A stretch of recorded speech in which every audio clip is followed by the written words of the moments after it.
Joan Goodman, founder and president of the Adolescent Self-Injury Foundation. Joan is a licensed clinical social worker. During her 35-year career, Joan has worked with hundreds of self-injurious adolescents, young adults, and their parents, and is considered a pioneer in clinical research associated with adolescent self-injury. She has successfully worked with them and their families to find a path to recovery for more than 3 decades. Most recently, Joan was invited to work with Australia by the University of Melbourne. She participated as an expert panel member to provide insight into the effective treatment of suicidal and non-suicidal self-injurious adolescents. In addition, Joan served as an expert witness for the Maryland State's Attorney's Office. Joan also conducts workshops to train counselors, teachers, nurses, and school administrators how to better understand the unique needs of the adolescent self-injurious student. As a nationally recognized expert, Joan has participated in many professional and lay conferences as a keynote speaker. She specializes in the treatment of adolescent depression and suicide, eating disorders, and substance abuse. She offers adolescent group therapy, effective parenting sessions, and animal-assisted therapy. The integration of therapy dogs into her treatment protocol has proven to be highly effective and distinguishes her practice. Joan obtained her bachelor's degree in psychology from the George Washington University and her master's in social work from Catholic University, and is licensed in both Maryland and District. She's been interviewed for the Washington Post, the Bethesda magazine, and the Gazette newspapers, and has been featured on television, news, and radio shows throughout the East Coast. Today, she maintains a private practice as an adolescent specialist in Rockville, Maryland. My talk today is it okay to not be okay? And when you ask any teenager that question, they'll quickly give you the answer, no, it's not okay to not be okay. I'm just going to race through what we do as the Adolescent Self-Injury Foundation. Our mission is to raise awareness in the world about youth self-injury.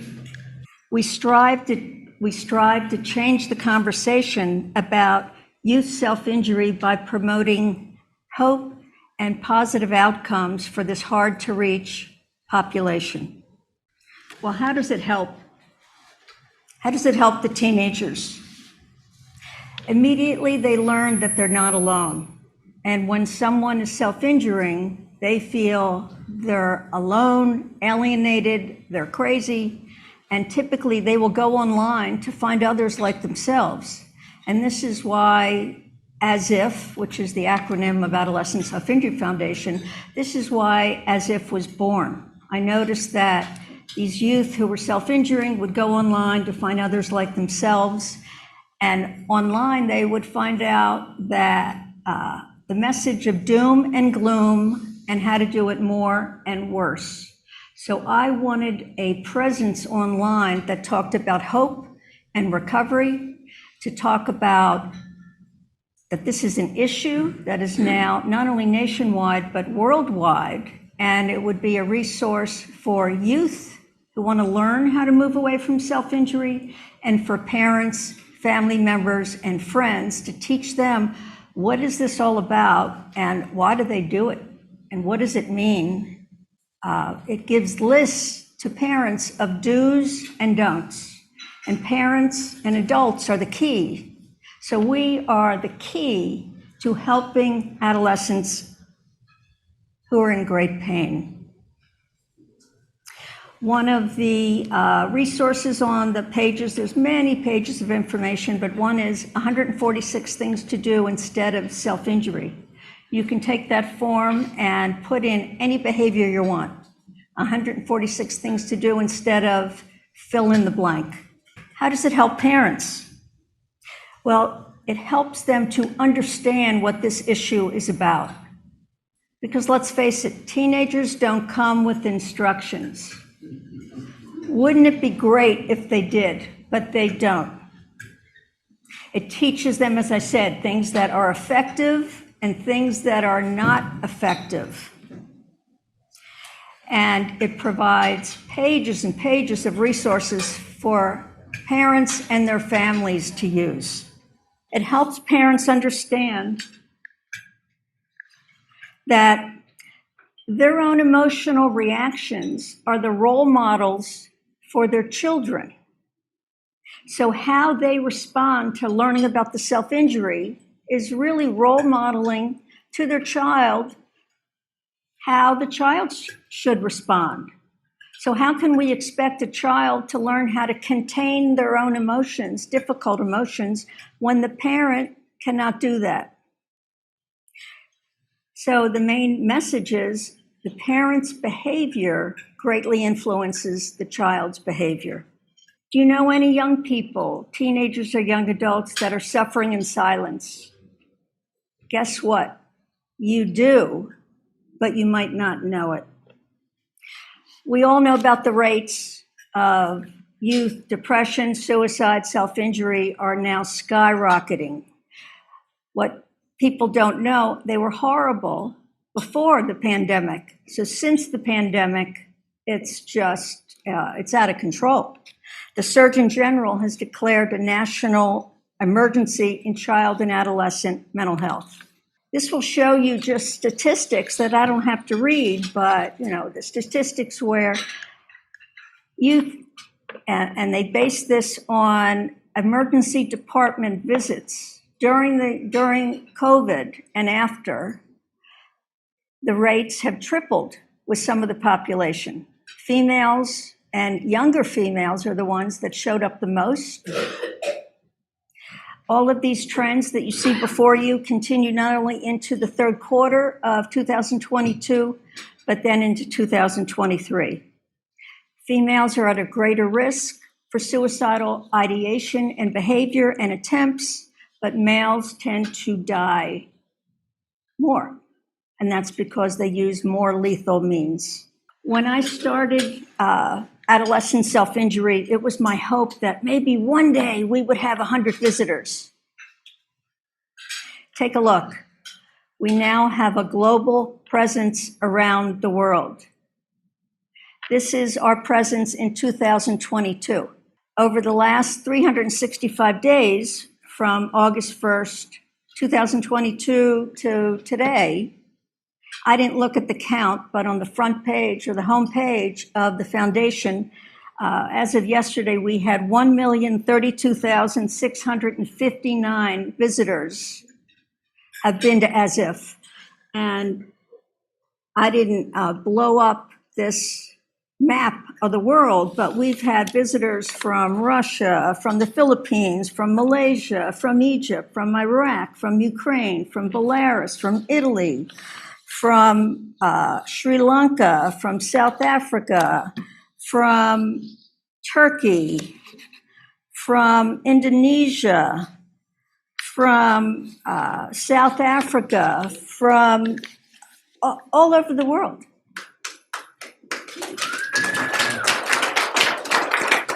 So it's good news, bad news. The good news is the word is out and they're finding us for help. The bad news is, look at how much pain young people are in. And also because this website helps adults and helps those that love teenagers or work with teenagers look at how much in the world people are struggling. And that is your focus for this year, that Lisa is spearheading youth and how we help them. I want to tell you a little vignette. Riley is sitting alone in his room, and he's been cutting for over a year. Nobody knows it. In school, he wears the happy face, but he's sitting alone in the dark. He's been cutting, and then he thinks, I'm going to just kill myself, but this is not working. But instead, he goes to his phone and he pulls up a resource that he heard somebody talk about, and he finds the Adolescent Self-Injury Foundation. Immediately, he knows he is not alone. Immediately, he feels understood. Immediately, he realizes there's life at the end of the tunnel, and his recovery can start right now. So ASIF removes all barriers of entry that allows easy access to resources. Regardless of one's socioeconomic standing, the use of technology democratizes the distribution of resources that is available for all. Well, they call it non-suicide, NSSI, non-suicidal self-injury. It's in the DSM-5 now.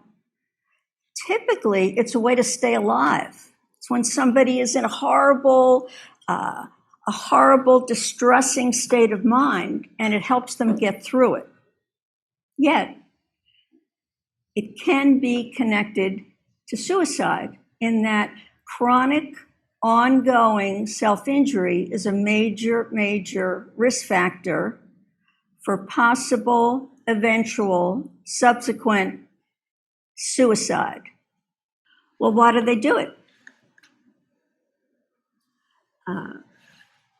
What they will all say, physical pain is better than emotional pain. It puts them in control of their pain. And what is so scary is that these are young people where in the world of adults, the adults are looking at them and thinking they're perfect, they're fantastic, they're wonderful. They have no idea that their child's in pain. It can pick up your mood and bring it out of depression, or it can pull it back down. So it brings somebody, this is self-injury, it brings you back down to homeostasis.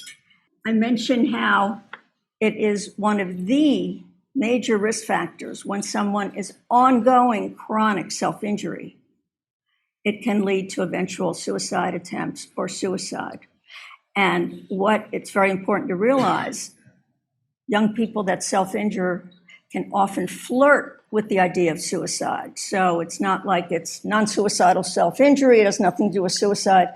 It's very fluid, and you have to trust your gut. Why are they hiding their pain? Well, they wear their happy mask. There's a stigma to having a problem, and they think that any mistake, having problems, it means it's a weakness. In today's world, teenagers look at their successful parents and they think, they're perfect. They never make mistakes. I have to be perfect. I have to excel. And what happens when you don't? Teenagers do something that I call comparing out. They compare how they feel inside to how everybody else looks. And everybody else looks happy, go lucky. So then they feel worse. Well, why do they hide their pain? This is a big question. They do not want to disappoint their parents. They do not want to worry their parents. They might feel that their parent cannot handle it. They might be an expert in focusing on their parents' needs, doing things that make the parent happy, but they don't know how to do that for themselves, to focus on their own needs. So they don't want to worry the parents. Now, this is key, the barrier. Anyone that is self-injured that I've ever worked with, and I've now worked with hundreds and hundreds of youth that are self-injured, there is a barrier that exists between the teenager or young adult and their parent. For whatever reason, the teenager does not feel safe to bring their pain to their parent. So the challenge for every parent or any adult trying to connect with the teenagers, how do you remove the barrier? I've had teenagers say, well, it's in the rule book. We're not supposed to talk to you. You're old. I've had a lot of success over the years in running adolescent group therapies. I've had a group say one day, listen, Joan's in the room, don't talk. We'll only talk when she leaves. And I had to tell them, guess what? I'm not leaving. Well, how do you break through this barrier? You have to prove over time that you can handle it. And that means taking your own worry and fear and all the difficult emotions you're having and bringing it to your own support system, but not to your child. And you were letting them know, it's okay, honey. I want you to come to me. I can handle it. So they role model healthy coping skills. Attunement, you have to tune into your child. Trust your gut. We're now going to be, I'm not even going to finish this, the slides. I'm just going to jump into using the code word. I worked with a I went to the doctor one day and I was talking to the nurse about the work I do. And the nurse says to me, oh my goodness, my 15-year-old, she won't talk to me. She punches holes in the wall. I don't know what to do. And I said to her, come up with a code word. Sit her down and say, honey, you come up with a code word. And that means whenever you say that code word, I'm here for you. No phones, no nothing. It's just you and me. We don't have to tell anybody what we're doing.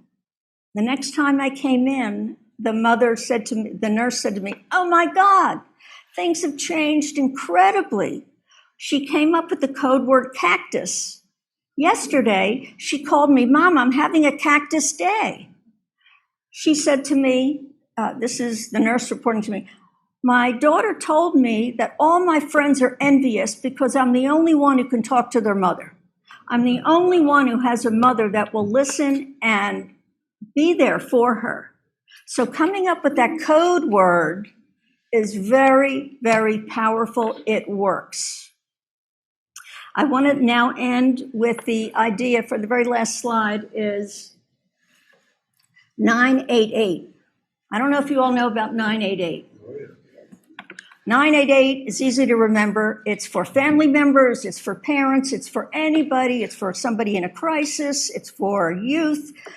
Call 988, and this is nationwide, and it connects you to a local mental health center or crisis center, and they will talk to you and then get you to the appropriate resources of what you need.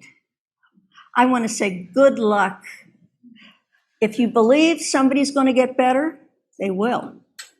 And that's what you're there to do, is to reassure them it is okay.